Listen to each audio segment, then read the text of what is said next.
7 रनों का टारगेट था उनके सामने और 63 रनों से सीएसके ने बाजी मारी है। अखिल, कैसे देखती इस पूरे मैच को यार? मोनू, बड़ा शानदार मैच खेला सीएसके ने यार। हम पहले ही कह रहे थे टॉस के समय से कि आप सीएसके के गढ़ में खेल रहे हैं, सीएसके को आप नहीं हरा पाएंगे। वैसे ही देखने को भी मिला, एक तरफा जीत, शानदार जीत, धमाकेदार जीत, लाजवाब जीत। बिल्कुल लाजवाब जीत। और वैसे देखा जाए तो 206 रन बनाए थे सीएसके की टीम ने टॉस हारकर पहले बैटिंग करते हुए 206 रनों में। कहते हैं जब आगाज ही उस तरीके का हो, क्योंकि वो कहते ना कि भाई आज ही तो बाल मंडवाए थे और फिर बारिश आ गई, कुछ ऐसा ही हाल हुआ। पहले अंतिम गेंद पर जिसमें कि उमरजई ने एक अच्छी गेंद फेंकी, आउटस्विंग गेंद थी जिस पर गायकवाड़ और वो कैच ड्रॉप कर दिया गुजरात टाइटंस के शाही किशोर ने, और वहां से पूरा मोमेंटम चेंज हो गया। और पूरे उसके बाद तो फिर जो मिला मौका वो फिर कहां बख्शने वाले थे। एक तरफ ऋतुराज गायकवाड़ का राज हुआ और दूसरी तरफ रविचंद्रन रविंद्र ने भी बड़ी शानदार बैटिंग की और दोनों ने बिल्कुल 62 रन जोड़ दिए पहले विकेट के लिए। उसके बाद तो फिर मोमेंटम सेट हो गया और फिर स्टार्ट जिसने किया रचिन और ऋतुराज ने उसका पूरा साथ दिया। एक ही खिलाड़ी है, वन एंड ओनली वन, उसका नाम है शिवम दुबे।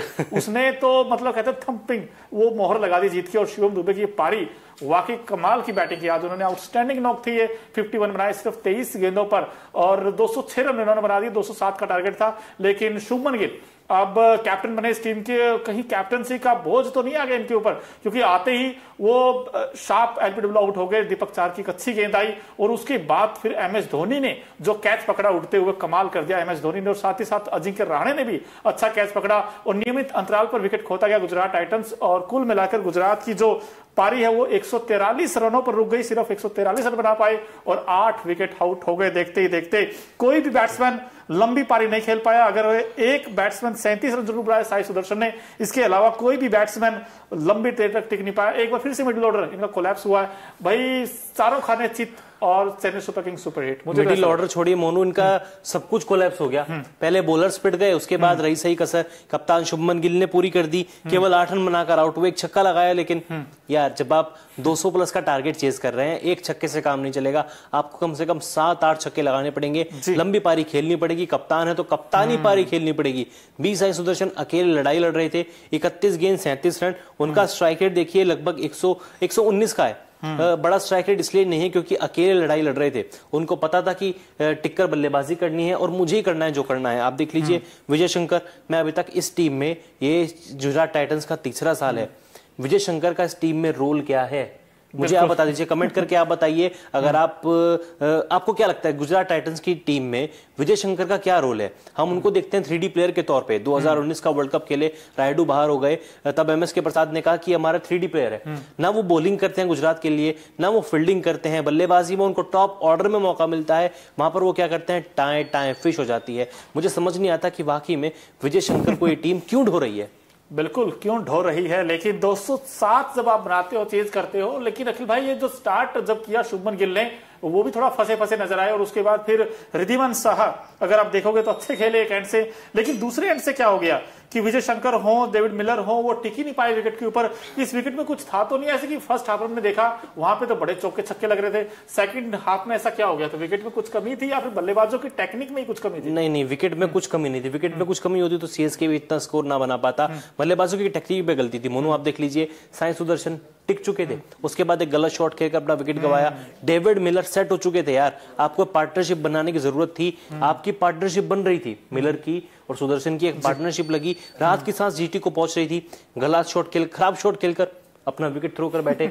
यार मतलब आप सेट हो रहे हो, आप टारगेट का पीछा कर रहे हो। जब तक आप पार्टनरशिप बिल्ड नहीं करेंगे आप मैच नहीं जीत सकते। और सीएसके अगर सामने है तो आप मैच जीतने की सोच भी नहीं सकते, क्योंकि उनके पास पथिराना है। पथिराना के आने के बाद से टीम का जो गेंदबाजी का जो थोड़ा बहुत आक्रमण कह सकते हैं कि थोड़ा धुंधला धुंधला नजर आ रहा था, वो भी एकदम साफ हो चुका है। गेंदबाजी सीएसके की सबसे बेहतरीन है, बल्लेबाजी का उनका कोई तोड़ नहीं है। उनके पास 3 आईसीसी ट्रॉफी जीतने वाला कप्तान एमएस धोनी है।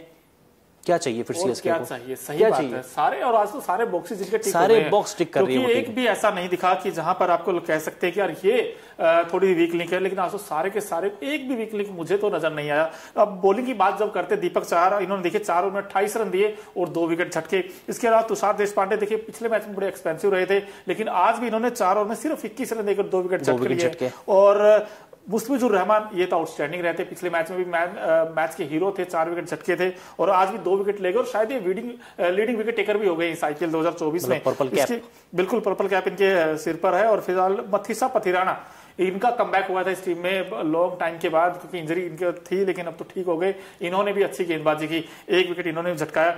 लेकिन फिर वही बात आ जाती कि भाई आप जब 207 का टारगेट चेज करते हो अखिल जी, कम से कम आप फाइट तो करिए। वो फाइट स्पिरिट दिखी ही नहीं, वो फाइट स्पिरिट कहीं पे भी उनकी फाइट स्पिरिट नहीं दिखी। और मैं बार बार यही बात कह रहा हूं कि जब तक आप पार्टनरशिप नहीं लगाएंगे, टॉप ऑर्डर, यार सीधे सिंपल सा गणित है, अगर आप 200 प्लस का टारगेट चेज कर रहे हैं, आपको टॉप ऑर्डर से चाहिए कि 70-80 रनों की पार्टनरशिप मिले और स्टार्टिंग के 3 विकेट कम से कम 120 या 140 रन आपको जोड़ कर दें, तब आप कहीं ना कहीं अपने आप को संतुष्ट मानते हैं। अब आप देख लीजिए इस टीम का जो टॉप ऑर्डर था, कितने जल्दी विकेट गिरे। 28 पर पहला विकेट शुभमन गिल, 34 पर दूसरा विकेट रिद्धिमान साहा, 55 पर तीसरा विकेट और 114 पर आधी टीम पवेलियन लौट चुकी थी। उसके बाद यार राहुल तेवतिया से आप उम्मीद करोगे कि वो 30-40 गेंद खेल के 70-80 रन बना दे, वो नहीं हो सकता। क्योंकि राहुल तेवतिया को अपनी टीम में इसीलिए रखा है कि वो 4-5 गेंद खेलें, 2-3 गेंद खेले, 2-4 छक्के लगाएं, मैच फिनिश कर दें।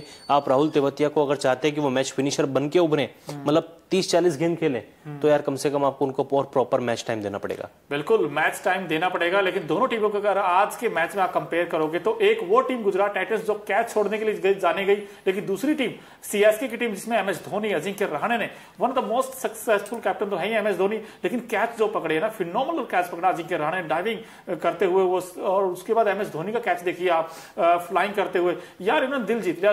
इसकी जो कैप्टनसी तो है ही ऋतुराज गायकवाड़ के अंडर, लेकिन इस टीम ने बेहतर करके दिखाया है। और कैचिंग विन मैचेस हम हमेशा कहते हैं, और कैच बड़े शानदार पकड़े दोनों के दोनों। इसके अलावा भाई गुजरात टाइटंस की हमने बात की बैटिंग की, लेकिन बॉलिंग को क्या हो गया आज 200 प्लस ज्यादा स्कोर। हम तो कह रहे थे स्लो विकेट है, इस पे तो आपको 170-180 तक रुकना चाहिए था।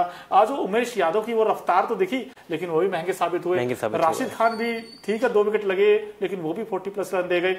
क्या हुआ बॉलिंग को इसको? यार बॉलिंग को शायद नजर लग गई है। हम टॉस के टाइम पे मैंने कहा था ना कि शमी नहीं है, कोई बात नहीं, उमेश और मोहित संभाल लेंगे, लेकिन अब लग रहा है कि शायद मोहित अकेले पड़ गए हैं। पिछले मैच में शानदार बॉलिंग मोहित शर्मा ने की, 2 विकेट लिए, आज भी अच्छी बॉलिंग थी, 36 रन दिए, 1 विकेट उनके खाते में आया।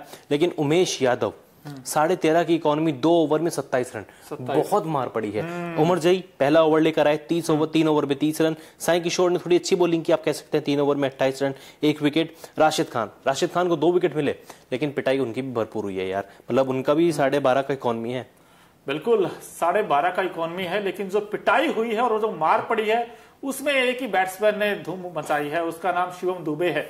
भाई शिवम दुबे के आगे कोई गेंदबाज टिक ही नहीं पाता। पता नहीं यार इसके अंदर ऐसा क्या आ जाता है, जैसे T20 का नाम आता है, शिवम दुबे जब आते हैं और छक्के लगाते, बारिश करते छक्कों की, और मजा आ गया आज इनकी बैटिंग देखकर। अगर आप नीचे देखोगे तो डैरिल मिचेल ने भी अच्छा 24 बनाए, समीर रिजवी ने भी अच्छा, क्या ये छोटी इनिंग खेली, लेकिन इस बंदे में भी स्पार्क है भाई, 24 बनाए, माफ कीजिएगा 14 रन बनाए, 6 गेंदों का सामना किया। और रविंद्र जडेजा नॉट आउट गए। कुल मिलाकर इनकी बैटिंग में डेप्थ भी है और अच्छी बैटिंग और बॉलिंग कंबाइंड परफॉर्मेंस आया CSK की टीम का। और अब ये CSK की टीम एक नई टीम और लगातार दूसरी जीत जब आ जाती है आपके पास, तो फिर तो भाई ऋतुराज गायकवाड़ का तो राज ही समझिए। अब मैच के बाद दीपक चाहर ने कहा है कि ऋतुराज गायकवाड़ हमारी टीम के लिए एक बेस्ट लीडर